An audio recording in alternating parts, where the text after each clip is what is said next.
Hello, everybody. Welcome back to the Carpenter Critique. We are on episode 7 now. I can't believe it's been 7 weeks since I started this podcast. It's kind of insane. And yeah, what a journey. I have been honestly in such a weird state of mind.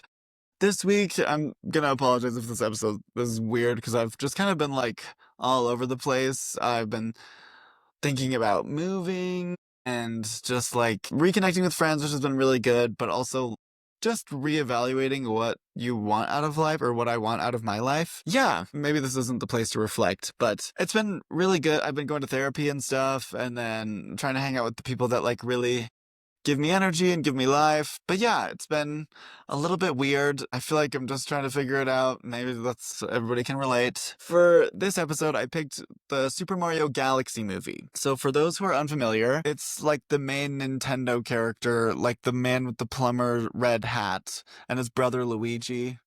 If you don't know, I would say you're living under a rock because come on, like it's Mario and Luigi. They did just get a new movie. They had a Super Mario Bros. Movie a couple years ago when I was in grad school. I went and saw it on a date.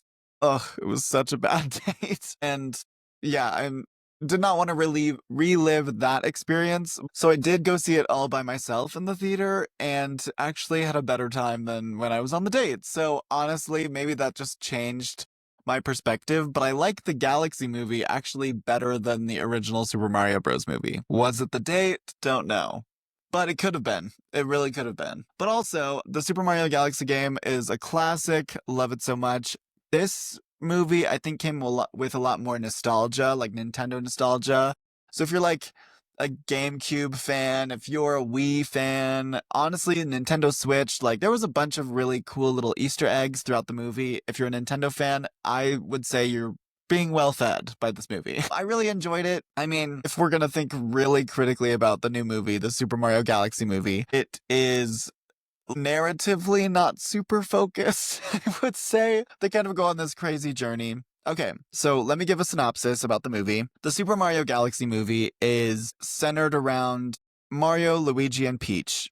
Peach is the princess of the Mushroom Kingdom, and the whole thing starts with actually a different princess named Rosalina. Now, Princess Rosalina, let's get this straight, is a baddie. From the moment she gets on the screen, I'm like, oh, Mother. We're gonna all call her Mother, Rosalina Mother. That's gonna go ahead and be Mother. Voiced by Brie Larson, which I know she has some haters, but I'm a Brie Larson fan. I really like her. So Rosalina actually gets captured by Bowser Jr. If we don't remember what happened at the end of the first Super Mario Bros. Movie, Bowser has been captured by the Mario Brothers, and now Bowser Jr. is out for revenge. So he captures Princess Rosalina, and Princess Rosalina sends a star to Princess Peach to help her out. Now, Mario and Luigi are kind of just like jumping around, like doing side quests type thing. It was a really cool homage to like other Mario games. And if you played Super Mario Bros. At all, there was a little bit of Super Smash Brothers in there. We had some different characters. We brought some Game & Watch into it. We brought Fox into it. But Mario and Luigi are kind of bopping around doing whatever. Then Princess Peach puts them in charge of Mushroom Kingdom while she goes to save Rosalina. And it's even more Nintendo galore. We basically get to meet the whole world of Nintendo. They go to like this plane station, and Princess Peach and her Toad are. First of all, Princess Peach is a baddie, voiced by Anya Taylor-Joy. Love. It is a little bit weird because in the games, Princess Peach is like, and then in the movies, she's like, so I just went to the mall. Like, it's like, I don't know. It's a very different, it's Anya Taylor-Joy's American accent, which I mean, slay, but also it is a little bit weird. And like, why did we pick Chris Pratt? I mean, it's fine. And I like Chris Pratt. He's whatever. But Chris Pratt is not like the Mario that I was thinking of. I will say I enjoyed him more in this movie than I did the first movie. Because I think he like attempted to sound a little bit more Italian and up his voice octave a bit. Versus the guy who plays Luigi, I'm like, hey, you ate that. You are Luigi. I forget his name. I think it's like Jake or something. But Bowser, once again, Jack Black will continue to Jack Black until the end of time. Jack Black is so good at being Jack Black, and Jack Black is Bowser. So, from the last movie, Bowser is like this big.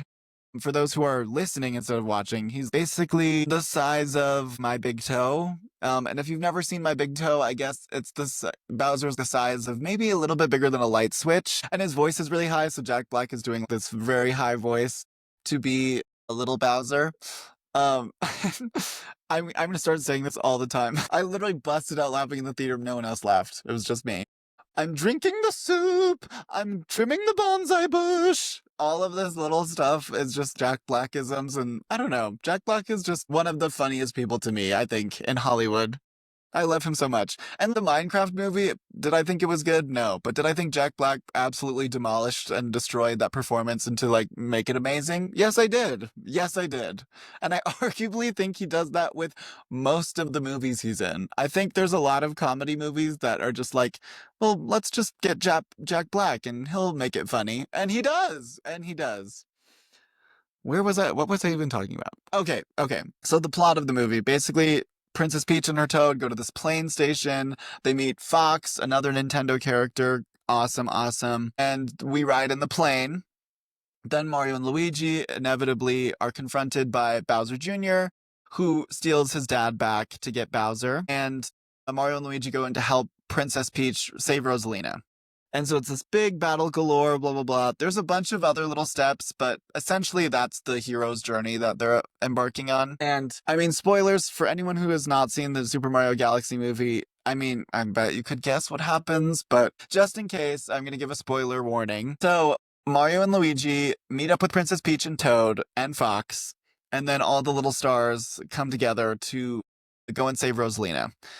Bowser Jr. is holding her hostage because they want to create this basically Death Star, if you've seen Star Wars, but it's a planet destroyer. So they're going to use Rosalina's power to destroy all the galaxy, and so they can rule the galaxy, I guess, Bowser and Bowser Jr. There's some really cool fight scenes. Visually, the movie is stunning. It's really cool animation.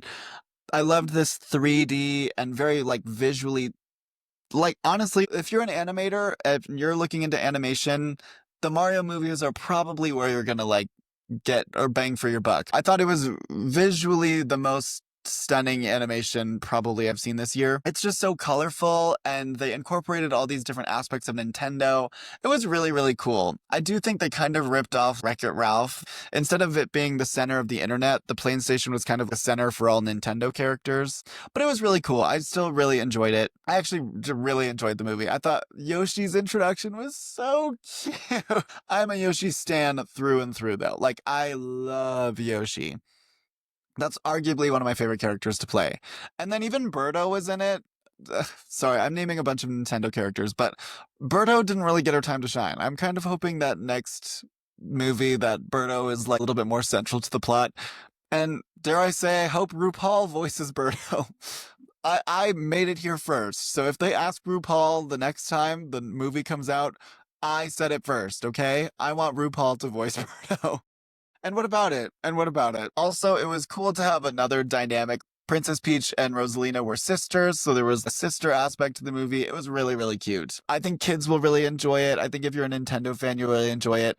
If you have no idea who Mario is, and if you hate Nintendo, this is probably not the movie for you. And if you're not really into, like, children's cinema, then yeah, this one is an okay one to skip. But if you're okay with great animation and not a great plot, then this is your movie. I really think this is your movie. Princess Peach gets a few baddie sequences, like she is fighting off all these little Oompas and Goompas and whatever, the little Troopa Koopas.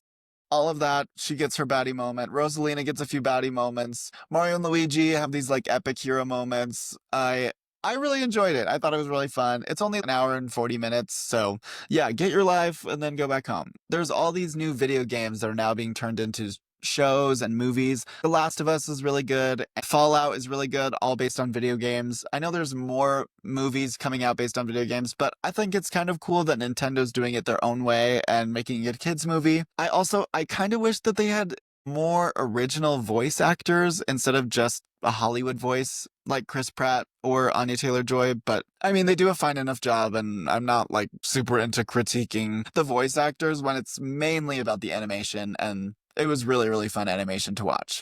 I mean, plot-wise, it gets a little lumpy in the middle, and they bounce around to a bunch of different planets, which is really fun, but also makes the movie longer than it could be. We probably could have shaved off 20 more minutes and just made it an hour and 20 minutes. But the final battle is really cool. They even could have expanded the final battle a bit. If you're a Nintendo fan, they also bring in Dry Bowser and give a little backstory to Dry Bones with the Koopas on the roller coaster and everything. I hope that they expand Bowser Jr. and Bowser's roles, because I kind of like when they're a little bit more evil, and it's funny.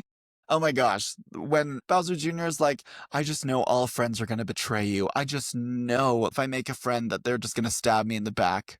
And Bowser was like, who taught you that? Me? I'm a great father. Come on, Jack Black. Okay, Jack Black. The Yoshi character was my favorite, if we're gonna pick favorites. I also loved Rosalina, that's Mother. And Peach, baddie. Also baddie. Do I think Chris Pratt and Anya Taylor-Joy make a good match in life? No. And he does not deserve that woman. But you know what? Peach and Mario can get together. I'm a little against it because, I don't know, Mario is a little bit dorkapus and Princess Peach is one of the baddest women in the universe. So I don't know if it's an equal partnership, but you know what? I'm glad they didn't push the romance too hard on me. Maybe Princess Peach could come around and find Bowser again.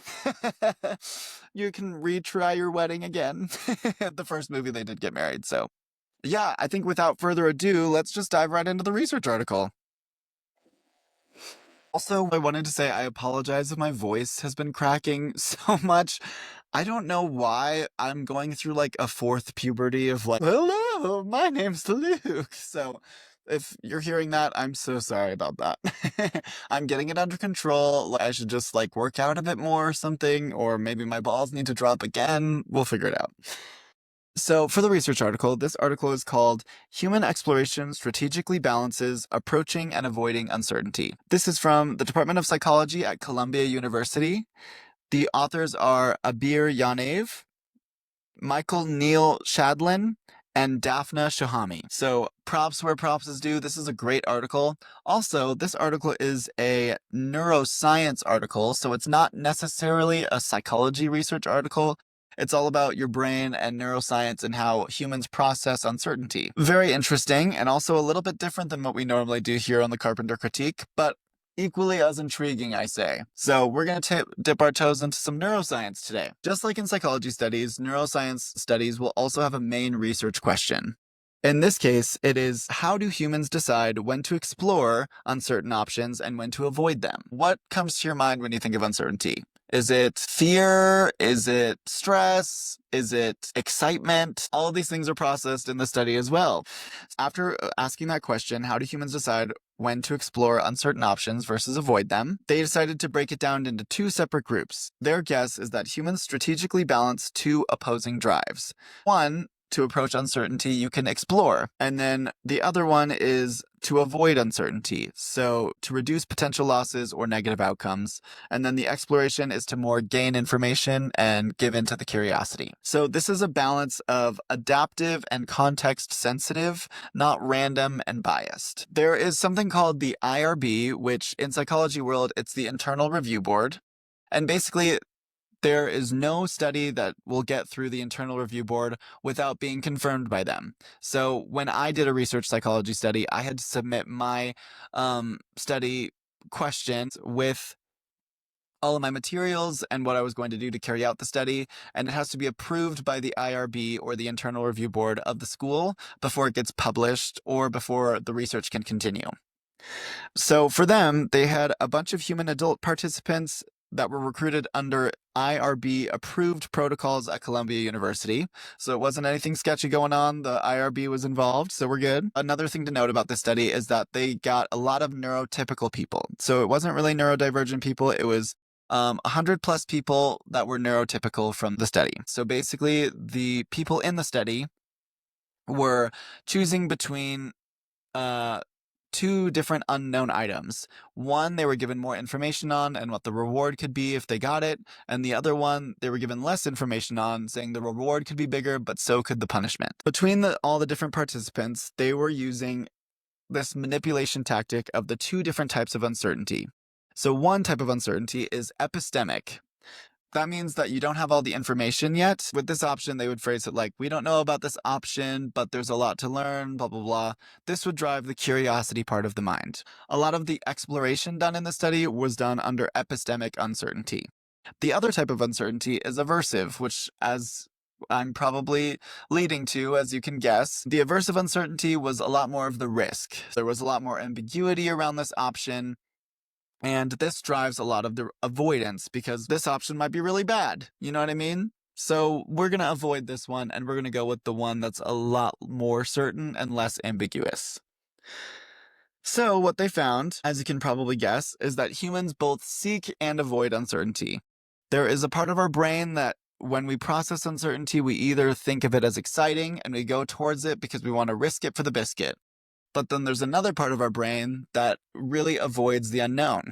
And we're afraid of what might happen and what the risks are probably going to be. Humans not only approached uncertainty when it could improve knowledge, but also they avoided uncertainty when it signaled possible negative outcomes. So we have a dual process of uncertainty within our own brain.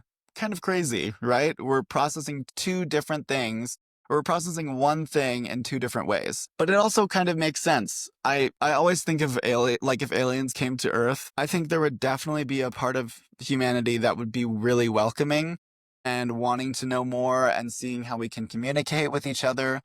But there would definitely be a crowd as well, which is probably the more popular one, of fear. And we don't know what they're here for. It's really risky to start talking to some aliens. I don't know if I'm going to make a friend or if I'm going to die. What do they want from me? I just love a good alien, but we are going to process uncertainty in two different types of ways. So one thing to note was exploration was strategic. It wasn't random. A lot of times the participants would, when making their decision, if there was some risk, but maybe a high reward, then people would take that risk. A lot of times it centered around the context.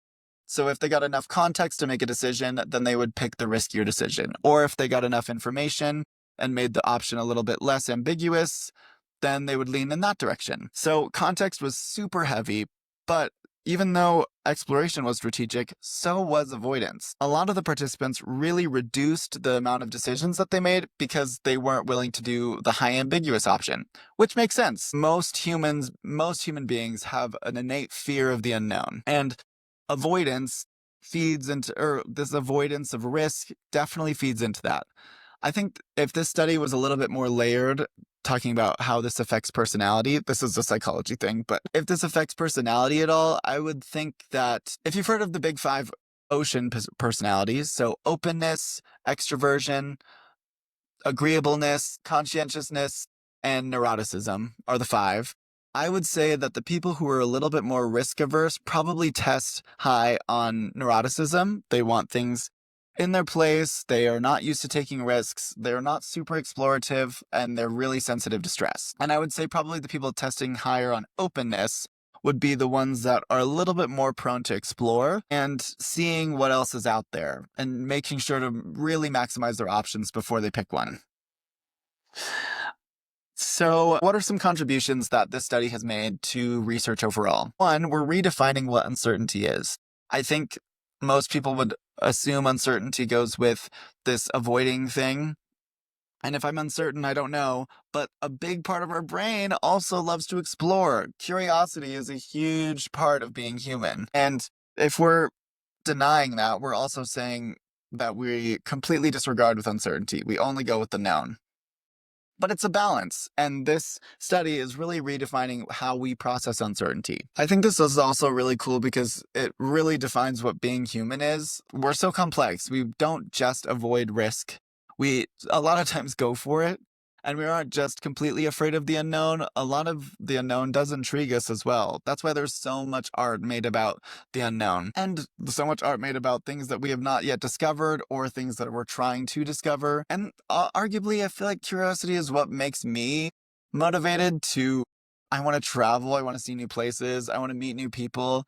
I'm really a curious person overall, so I'm really glad that this study came out because a lot of times with uncertainty, it makes me want to know more and not go away. So there were a few limitations that I want to go over in this study. A lot of this was done in a lab. It's not a survey, so all of the participants were selected. It wasn't like a random sample. This also didn't have real world context. It was a lot of just in the moment context. So this option or this option, as opposed to with real life, if I take a job that's brand new and there's a lot of risk, or I can take a job that's a lot more safer, close to home, good pay, blah, blah, blah.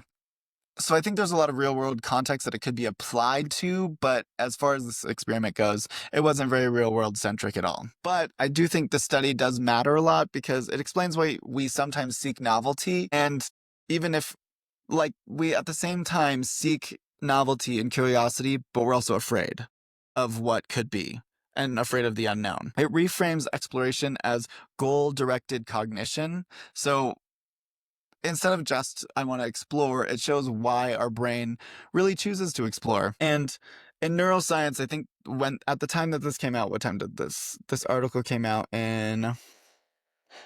Oh my gosh.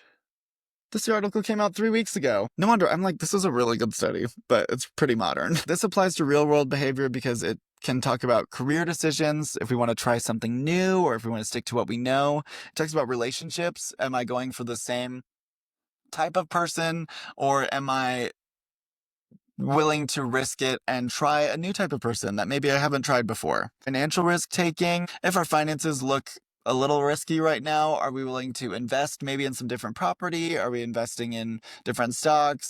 Some of us are trying to just make it out here, you know? And then even media consumption. So maybe I really just like crime documentaries and I'm just going to watch crime documentaries for the rest of my life. Or maybe I'm going to try out this really fun romance show. Even though I don't really know what it's about, let me try it out. So I think there's a lot of real world application to this study. It's a really cool, interesting look into humanity and why being human is really fun, but also really complex and sometimes really hard. So you may be wondering why I chose this study for Super Mario Galaxy. To me, it makes sense, but let me just tell you. No, I understand this is a complex study with a rather uncomplex movie. But the whole time I was watching the movie, I thought, if this was real, if I was Princess Peach or if I was Mario, I would absolutely go on this quest to help save Rosalina, but I know there's a lot of people that probably would not want to, or they'd feel a lot more safe like the other toads staying in the Mushroom Castle and hoping someone else fixes it. So let's look at the study through a Super Mario Galaxy lens, or we can look at the movie with this study lens on. That's a better idea. So this study's big idea is humans balancing exploring uncertainty versus avoiding uncertainty. With Mario and Princess Peach, especially with Princess Peach, I would say, she is basically tasked to save a princess that she feels she has never met before, and that she doesn't even know if this is the right thing to do. She has one message saying that they need help. Despite all of the other Toads' judgment, she agrees to go on the journey, and she wants to explore. She goes to the plane station, and she ends up defeating Bowser and saving Rosalina. In Mario's case, Mario's a really good embodiment of what it means to be an adaptive explorer. So he doesn't explore randomly. He explores when he needs to help people. When he saves the Toads, he goes into new places. He really reflects direct exploration, so he approaches uncertainty when it's clear that it has value for him to explore. Peach goes into it in a sense that she has a reframing of uncertainty. She turns unknown galaxies into maps, into knowledge, and into things that will help her help the system. So, although she has the same uncertainty with Mario to save the universe, she has a different interpretation. Mario is thinking of this as an opportunity, an unknown opportunity, and Peach is thinking of this as a system to understand. So she sees the galaxy and she's like, how can I use this and understand this to help the Toads? Versus Mario's kind of just there for a good time and he wants to explore. Both really cool, but we also have Bowser on the other side of this, and Bowser Jr. arguably as well. But he has this complete uncertainty avoidance. So he's afraid of what's uncertain, and he does not want to see any uncertainty. In fact, he wants to nuke the entire galaxy so he knows that he's in control. He is completely not exploring, he is diminishing the exploration, and he wants to basically obliterate everything so he knows that no one can come and get him. It's a really interesting, I mean, I know it's a cartoon, but Bowser's a really interesting character because all he wants to do is destroy. If we're breaking it down psychologically, Bowser just wants to be in control. He wants to know what's happening, when it's happening, where it's happening, and who is it happening with. And he only wants it to happen with him and his son, and arguably a few Koopa Troopas as well. So while we see our heroes, Mario and Peach, embracing the uncertainty and looking for a system to understand within it all, and Mario looking to explore, we also see Bowser looking to crush the uncertainty and blow it up, literally. So we have two opposite sides of the spectrum. Now, if you played the Super Mario Galaxy game, we also have a Rosalina part of the mix. Unfortunately, in the movie, she doesn't play a huge role, which I was like, I love Rosalina. Batty, what are you doing? Why are you in the cage? But they needed something to drive the plot, so we can capture Rosalina. However, in the game, Rosalina is exploring for knowledge completely. She's not really looking towards the reward like Peach or Mario. Mario looking in the sense of like exploration being the reward. Peach looking in the sense of the reward is helping other people. Rosalina is simply exploring for knowledge. And this is true in the game. How it goes to the study is that she is very high in epistemic uncertainty seeking. So the universe is worth understanding and it's worth my exploration, and that is the reward in itself, that I will understand what is happening in the universe. Such a compelling character from the game, and they made her get captured? Whatever. But also she's still a baddie in the movie, so I'm not like super upset, but in the game she has such a cool arc. And so she's the extreme of the uncertainty, like diving right in, because she's like, whatever I get out of this, if the worst thing is more knowledge, then that's going to be the worst thing, but that's also the best thing that I could get. She's one of we call pure epistemic exploration. I'm going to give all of them names. So Rosalina is pure epistemic exploration. Bowser is uncertainty avoidance through control. Peach is uncertainty reframing. So though it's uncertain, she's reframing it so she can understand it and help others with it. And Mario is a strategic explorer because he looks at uncertain opportunities and he wants to just go and explore and find out for himself. So it's four pretty distinct parts of the study that were all represented in these four different characters.